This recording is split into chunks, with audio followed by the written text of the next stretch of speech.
So yeah, the advice that she gave me was don't be too hard on yourself, because we are all trying to make it up as we go along to a certain extent, aren't we?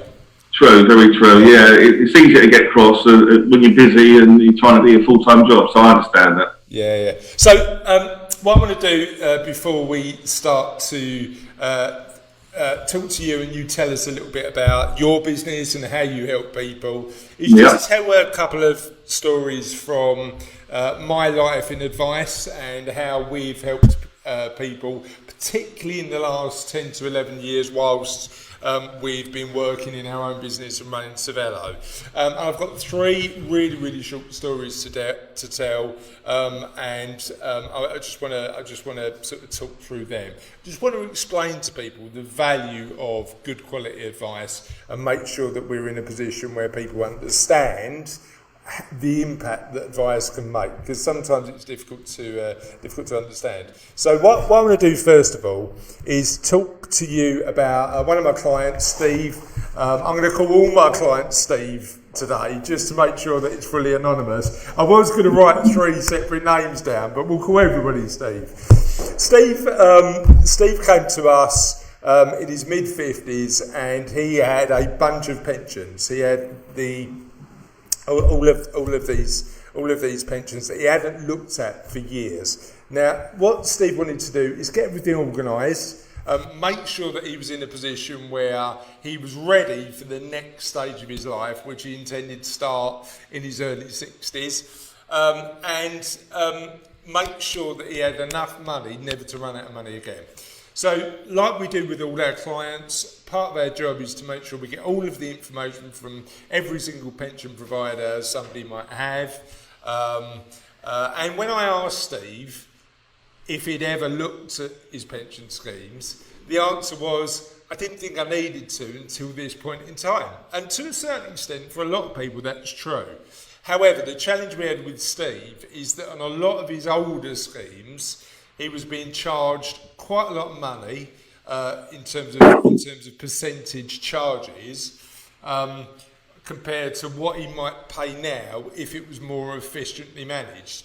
And those charges had a massive impact in terms of his future financial plan. Now, interestingly, we did the maths around what would happen if he kept the money where it was and moved it and consolidated it into a framework that was still well invested, still sensibly managed, all of that sort of stuff, but just lower cost, because he was paying well over the odds in terms of cost and where it was at the minute. And the difference he made was tens of thousands of pounds in money over the next 10 years, but also, more importantly, a year's worth of time. So he could, just by saving the cost that he was unnecessarily paying where he was, he could achieve his financial goals a year earlier than if it just stayed where it is. And I suppose part of the challenge that we all face, Richard, is that when it comes to money, because we're British, we don't tend to talk about it often enough, right? Very true, very true. But what we managed to do is illustrate to him that we were in a position where just by making sure that he was focused on having it efficiently managed, he could achieve his goal at 61 instead of 62, plus do some of those things that he'd been putting off for too long. I think as holistic financial planners, part of our job is to make sure that we talk beyond the money. So we don't only talk about the money we invest, but also what it can do for you. And certainly for Steve, buying this time back and making sure that he could achieve his life goals a year earlier meant quite a lot to him. That was important to us as well. Now, Steve's not alone in terms of getting to an age and thinking about what's next. And certainly a lot of our clients achieve that age and think, actually, what I'm going to do. And we had another client, and this story is called The Story with the Man with Change on His Mind. Was in a position where he'd approached an age, worked in the city for a number of years, and just got sick of the commute. So he was in a position where he was commuting 2.5 hours every day, high paying job, and got to a stage where he thought there's got to be more to life than this. The kids were growing up, or the kids were getting to a stage where they were leaving their house. His wife was saying, actually, we haven't had an holiday, a proper really good holiday for sort of a number of years. I want to do that. And he was thinking about how he changes his lifestyle to make sure that he could live his life the way he wanted to. The challenge Steve had was that he didn't know whether he was financially independent enough to achieve that goal. And his concern wasn't over the immediate period. His concern was, would he be able to sustain the lifestyle he wanted over the longer term? And interestingly, when we sat down with him, we used a piece of software called Cashflow. If he stopped at the age that he would today, he wouldn't have been able to achieve his lifestyle over the continued period. But sitting down with somebody like me allows us to explore not only a binary work or not work, but also a change in lifestyle. So could he work 3 days a week in town and then do some paid consultancy work? Because this man had skills that people would certainly employ. Could he find a job more locally at a lower rate, and would that mean that he got the lifestyle changed, got a bit more of that time during the day back, but still achieve the lifestyle he wanted? I think when people think about financial advice and financial planning, they often just think about the investment of the money, and that's certainly something we do. As I mentioned with the previous Steve, saving charges, reducing what they pay in terms of cost is an important part of it, and making sure it's appropriately invested. But it's also about helping people achieve their personal goals. And for Steve number 2, we were in a position where what we were able to do is get clarity on his current situation so that he could make some decisions. Now, actually, what he's decided to do is continue doing what he's doing for another 2 years, and then start working locally and do some consultancy work that gives him more flexibility of time. And then 2 years after that, plan to slow down. And by doing that, he's confident that he'll never run out of money again, because we've done the maths around making sure that that's the case. But he's also in a situation where he's got a clear plan and clarity in terms of what the plan looks like. If he wouldn't have come and had a conversation with us, potentially he might have spent 5 years continuing to be unhappy doing the commute and not being 100% sure that he'd be able to achieve his goals. And I think that's really important. The last story I've got is the story of the shark diving architect. Now, I'll call him Steve again. His name's not Steve, but he's been a client of mine for years, so I'm really conscious of not mentioning his actual name, even though that's the name that naturally comes to mind. But Steve number 3 is a client of mine. He's an architect, worked in the Middle East for years, and when he first came to see me, he was in his late 50s and said, "Chris, I don't think I'm ever going to give up work. I love what I do. I'm out in the Middle East, and my job is to design and help build football stadiums. And I like football. I like the creativity it gives me. I love what I do.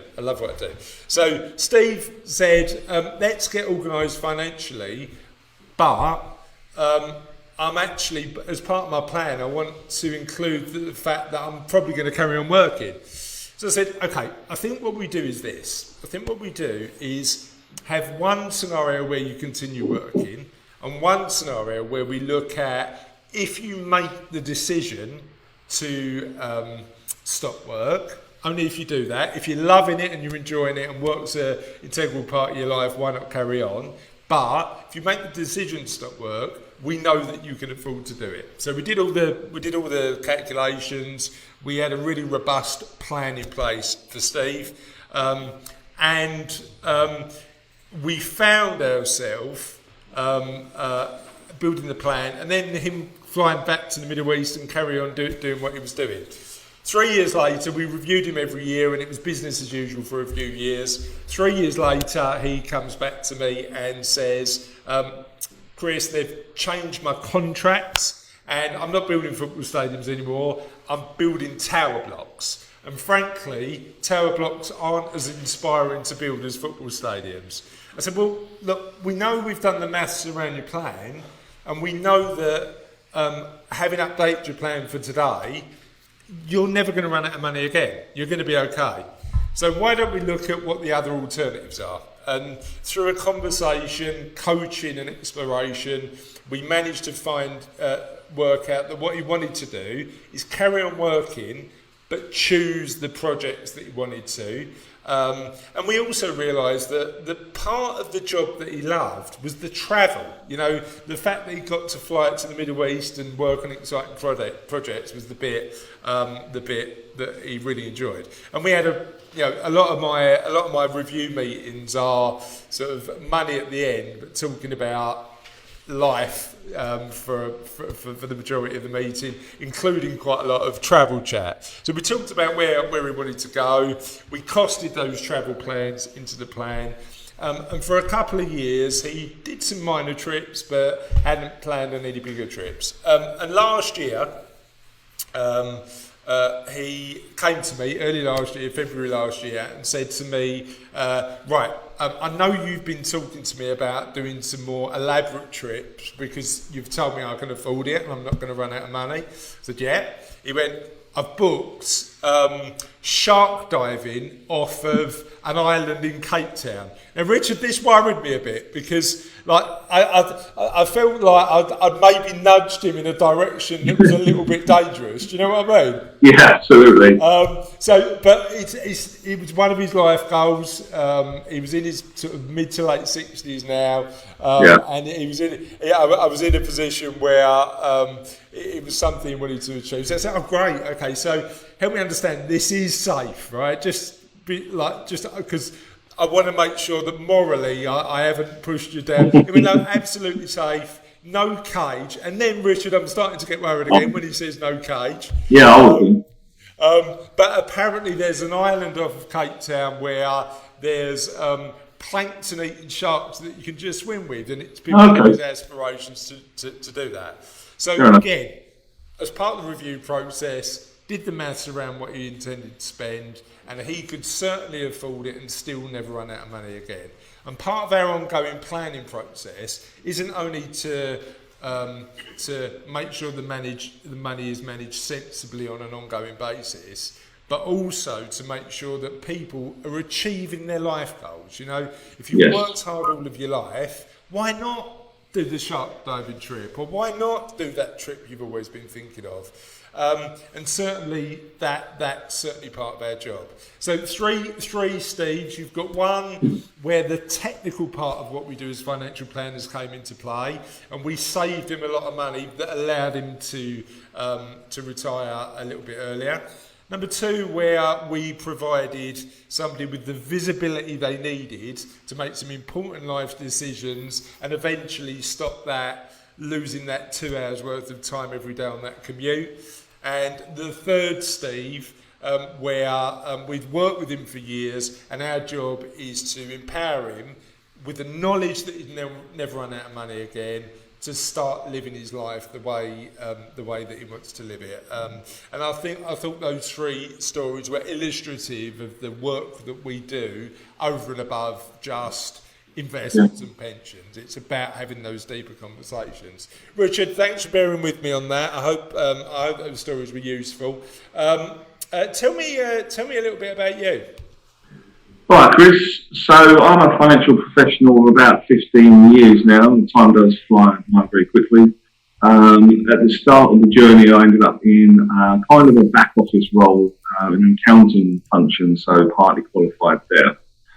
Moved into more of a client account manager's role mid-term, and then actually found my forte, which was kind of more of the front-facing end of the service.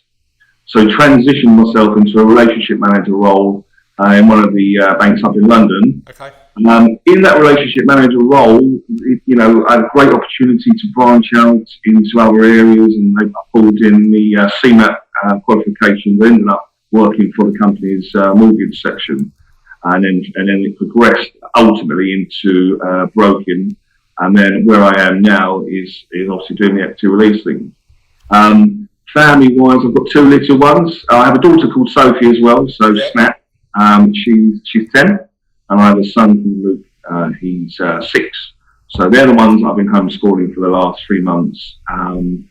Try not to get cross where possible. The good news is, Richard, when they get a little bit older, you can sort of use them as tech support, because Charlotte's here, and she set up everything this morning far more efficiently than I could have. Yeah. So it does get to a stage where the hard work pays off. Fingers crossed. I was listening to the shark story you told a moment ago, and I was thinking how I could use my kids and throw them in. But I hope it does get easier as we get older. So and one of the other things that's helping us at the moment is we've rediscovered cycling again with this lockdown. One of the benefits of this lockdown is spending more time with the family, and being able to cycle out. There's not so many cars around, and where I am, over in Upminster way, there's quite a few parks, lots of greenery. So we found a few tracks that we like. Yeah. So my legs are aching for yesterday's one, actually. We're lucky in Havering, actually, because there is so much green space. It's. We're backing on where we are. We're backing on to a county park. I went for a run yesterday morning. Did a sort of 12k all the way to Acton Park. Do you know that way? You do indeed, yeah. Yeah, so ran there all through the whole Church County Park and by the Ingerbourne Lake and stuff like that. I think you underestimate the amount of green space and the impact on your mental health, because being in great, even though I'm a bit of a Londoner, I love London. Yeah. Having a bit of green space around you does help, doesn't it? It does. It just clears the head, it makes you feel happy and around about. We're less congested, less stressed. Lovely. Yeah. And what did you have to go out and buy new bikes during lockdown, or were they in the shed and then you had to dig them out? I'll tell you what we did have to do. We had to super size our wheels. We had to put in some magic foam. We kept getting punctures. So after sort of a week of doing it and getting annoyed and using the repair kits, we just took it to Halfords, who was able to put this special sort of slime foam inside. It toughens everything up from the inside, and it allows us to have an equivalent of about 15 more punches before the whole thing needs changing. Okay, that's cool. It's funny, actually. We were talking on last week's show about getting an expert to do the job. And because I'm doing so much running at the minute, I'm not. I need to get a new bike if I want to do that. But I'm not going to do that until I've sort of done the marathon and done the running a bit more. But certainly, just getting somebody from Halfords or your local bike shop to deal with it, as opposed to doing it yourself, makes a lot of sense to me. I suppose it saved you a bit of time, right? Yeah, exactly right. I think when you talk to it, it's a bit like what we try and preach to our clients. You come and talk to a professional because we can help make a difference. So you talk to someone who knows, with bikes, there you go. Yeah. So tell me a little bit about Connect Lifetime Mortgages. Right, yeah, no problem. So Connect Lifetime Mortgages was born December 2018. 2 directors, so it's myself and my other partner, both called Richard. I'm Richard Jeremiah-Clarke and he's Richard Turner. So the idea was born probably about a year or so before that. Richard and I were working for the head office branch, Connect IFA Limited, over in Hornchurch. Richard was there probably 5 years prior to myself. So he'd been there for about 6 years in total. I've been there for 3. Through our journey as independent brokers, we were looking at kind of areas that we felt we could add more value. And, the later life lending was certainly taking off at the time, where we were sort of engaging with such clients and felt that they needed a bit more help. And we enjoy that sales process. We enjoy adding value, helping clients, make a difference to their lives. So Richard and I then put a business plan together. We spoke with Liz Sims, the owner of Connect IFA Limited, and kind of positioned it that we would take the equity release / lifetime mortgage section away from the company because they didn't really have a department for it. They kind of specialise in buy-to-let and commercial. So we decided to take that away under our limited company. So we sort of franchise, if you like, of the name and set it all up under there. So we then opened up our shop in Upminster High Street. We spent about 6 months trying to find it. And we opened it up November last year, November 19. And since then, we've had such great traction. The grand opening was, the shop was opened by John Mylod, the mayor of, and he done a great job for us as well. Lots of walk-ins. It's been absolutely more than I could ever wish for in terms of, the footfall and clients popping in. So it's been great so far. Yeah, and what's it been like since lockdown? Has it been sort of, is the high street getting back a bit to normal? Yes, I think since the 15th, since good old Boris has relaxed the rules, since the 15th, we've noticed traffic flow, most definitely. Some of the shops are still closed by us. However, those that are open, we have a card shop, a birthday card shop nearby, and surprisingly enough, there aren't many of those around. So, they still keep the 2 metre distance, which means outside in the queues that back up, people are standing outside the shop having a look in, or at the traffic lights waiting for the red to the green, and they're looking in. So, it's okay. It's starting to get back to normal. Yeah, it's weird because, as you know, we haven't got retail space, but I'm glad things are getting back to normal now because they are. It's a weird what normal looks like now because I did get invited to a meeting. But as opposed to at somebody's office, they said, "Do you fancy a walk around the park?" Which was a new one on me, but I'm up for it. I'm going to give it a go. Yeah, that's a nice way. Well, they used to do it on the golf course, so a cheaper version might be around the park. Well, I don't play golf, so I need to do it. I need to do it the other way. So I know you guys are members of the Equity Release Council. Can you help me understand a little bit about the council and why you decided to become a member? Yeah, absolutely sure. So, in our world, the Financial Conduct Authority is the regulator, the overseer, if you like. But they recognise that equity release is its niche subject. So it needs a concentration by itself. So what was deployed then was a council of standards, if you like, called the Equity Release Council, who are a niche body. They don't have any legal jurisdiction per se, in terms of the fines and all that type of thing that the FCA can do. But they are in charge of setting out the rules and the guidelines, I guess, or the parameters of how we should trade, how we should service our clients, and also what sort of products clients can expect. So becoming a member of this body allows a client to see that we have signed up and abide by the rules that are set out. Yeah. It gives us an air of credibility because there is a register. Once you are nominated and you're on the register, a client could inquire. They could look at the register to find somebody local, and they know that once they interact with that particular person, whichever company it may be, they know they're going to get the same level of help. So the help would come in the form of a multitude of the products that are now on the market. And the Equity Release Council are up there for helping to design them. They design the products with the standards that are set, the ethical standards that are set, so that clients are looked after when they're given advice. So I think becoming part of that council has many functions for us in terms of the credibility, the service a client can expect, and so on. Amazing, thank you. And I mean, I'm a really big advocate making sure people get really good quality advice and specialist advice in the area they need it. Yeah. specifically when it comes to equity release advice, what should people who might be considering equity release look out for when it comes to picking the right advisor?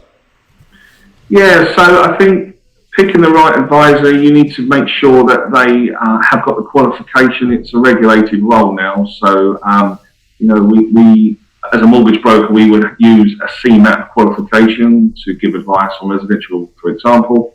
But then there's an extension of that called the CRO, which is the equity release qualification, and ultimately it gives the assurance that with that qualification, we are able to give the right advice. So I think the main thing there is to double check that who you're talking to is the right person in the first place. And I would also, perhaps look at the wider scope. If you've got, if they're in with a solicitor or an IFA or an accountant who's being, working alongside somebody, perhaps tag along with the relationships. I think. Yeah. I mean, I think the majority of clients that come to us are through referrals because there's always there's a relationship of trust that's already built with that individual, isn't there? Agreed. So talk to me about what most people who walk through the door of your shop or come and see you, what do they use equity release for? Yeah, sure. So equity release in the main is available for any purpose other than anything almost illegal, really. I think you can use it for anything, which is good news. So it's used for many different reasons. But the top sort of three, if you like, that keep coming up. When I say top three, we're looking at something like 20. The last time I read the stats, I think it's about 24% of the purpose or the use was for one of the subjects and so on. So it's not like it's a big number, but about 24% use it. The first one for home improvements. Okay. So to drill down even deeper, they're actually looking to smarten and neaten up the garden and get the garden exactly how they want to. So the landscaping of the garden is probably the number one factor of it, as well as the extensions and doing up the place in general. So home improvements is the number one reason for it.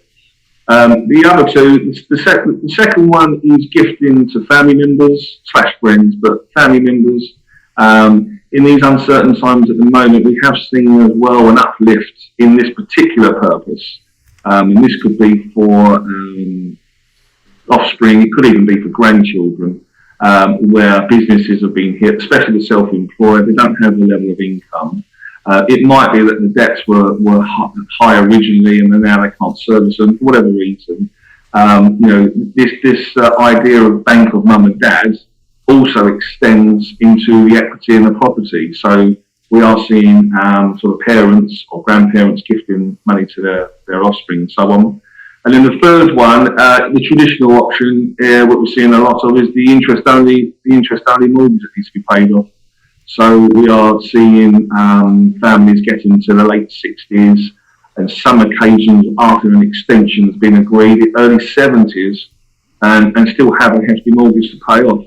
So, they come to us to exchange an interest-only mortgage for an equity release, lifetime mortgage. Yeah, because some lenders just, especially if it's a conventional mortgage, if the term comes to an end, they just want their money back, right? Yeah, so what we find at the moment is, typical mainstream lenders will have, they'll have an expiry end of term in mind. They can see it coming and they'll write to the client. What I'm seeing is maybe 2 years before this particular date, and it's kind of like a nudge saying, this is going to happen, what you're going to do to give us our money back. So they do want their money back. They are also good on the other side when it gets to the crunch and time's gone by. They will allow extensions in the main, so that's comforting. Yeah. I know that equity release and the use of equity release has increased in popularity over the years. I mean, it's really interesting. I had a guy on one of the earlier episodes of Cervello Live who now runs the equity release arm for Knight Frank, who the big estate agent.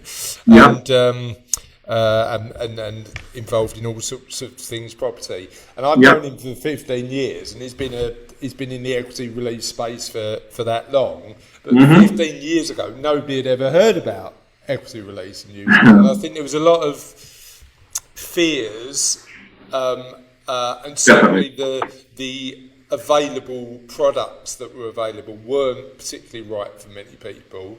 But equity release, both in terms of the sophistication of the products and people using equity release, have increased in popularity, haven't they? So why do you think that is?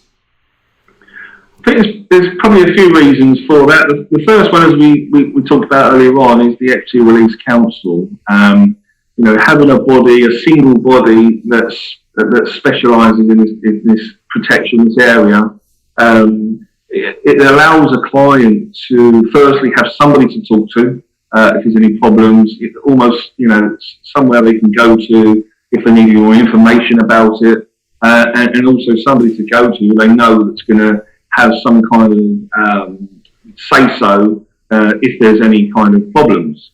So having that council in place is the first thing. The second thing is they made the qualification a regulated qualification. So back in the 90s and so on, it wasn't it just wasn't there. So having a regulation and having a qualification in place, what that gives to the client is an air of protection. So that if there's any mis-selling or any problems, there is the opportunity for recompense. And they also know that with the regulated qualification that, it has to be sat, it has to be passed, it has to be, trained for. And so, again, it raises the standards of the advisors. So they know that it's not anybody that they can talk to, I guess. Yeah. And then the third reason I would say, and certainly most recently, is this whole shift of the way that the products that are available now tend to look and feel like a mainstream mortgage product. So what that means to the client is, somebody, let's say early 50s, 60s and so on, who spent their mortgage property finance lifetime so far with a mainstream mortgage. They understand the product, they understand the terms, things like overpayments, things like early repayment charges, all that type of thing. They understand it. So, when we're looking at equity release products that now also talk about the same terms in the same way, all of a sudden there's something that's comparable. And then to extend that further, what's actually happened is, in the old days, the products were very draconian in terms of the interest rate and the sort of benefits and the features. People felt that they were locked in, they were going to lose their home and so on and so on. But now that none of that is there anymore, you can have full 100% ownership of the property. You can port as well, which is another term that's used before.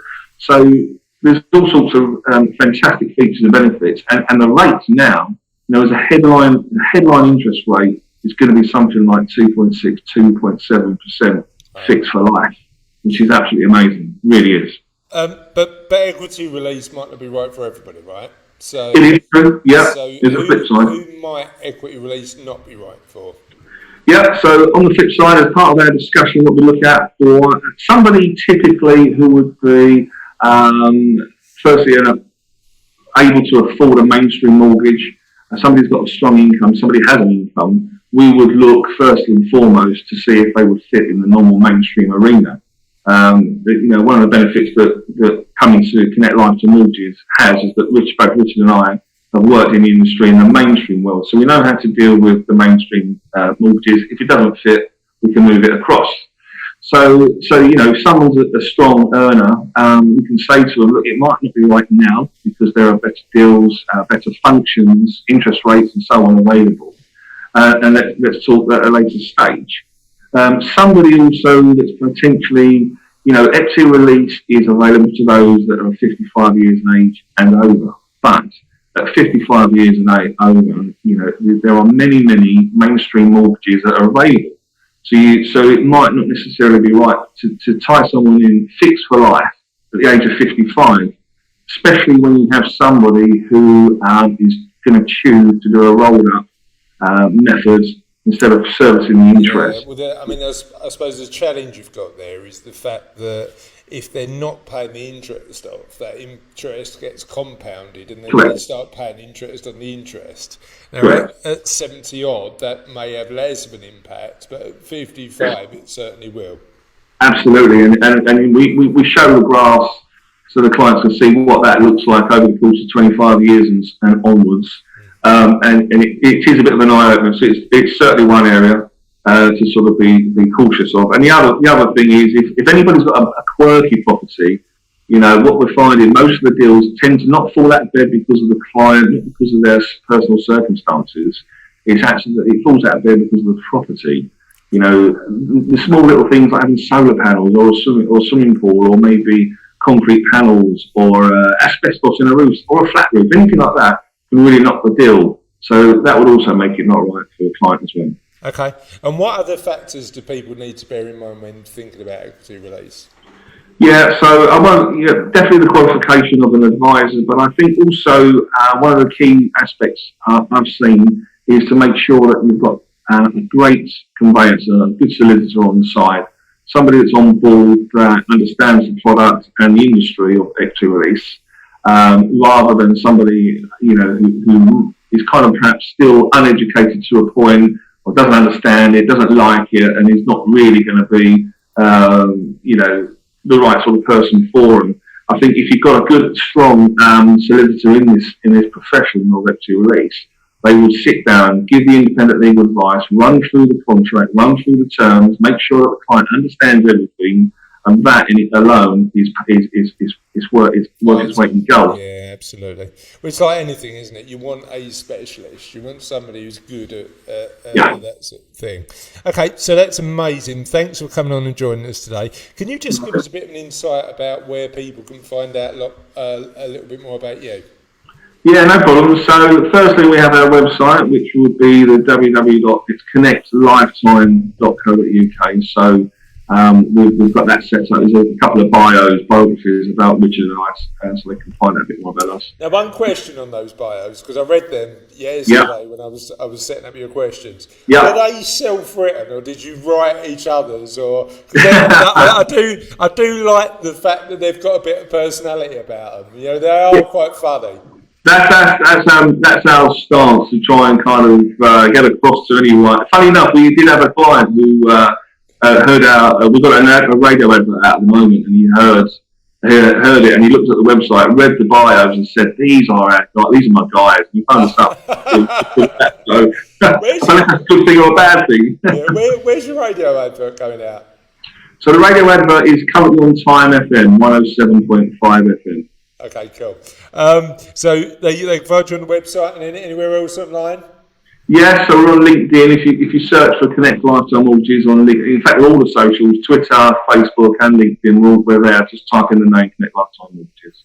Amazing. Thanks for joining us, Richard. I really appreciate it. Thanks for the opportunity.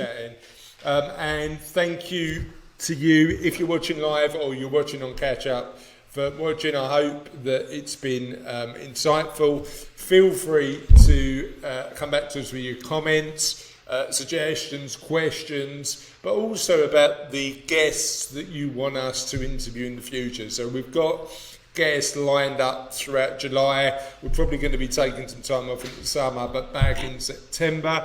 But what we'd love to do is invite experts on that are going to be talking about the issues and challenges that you face with money. So feel free to let us know what you'd like us to talk about for a future episode. On that note, have a lovely day. Enjoy that fantastic weather. I hope you're doing something nice, and we'll see you next time on Cervello Live. Bye. Goodbye.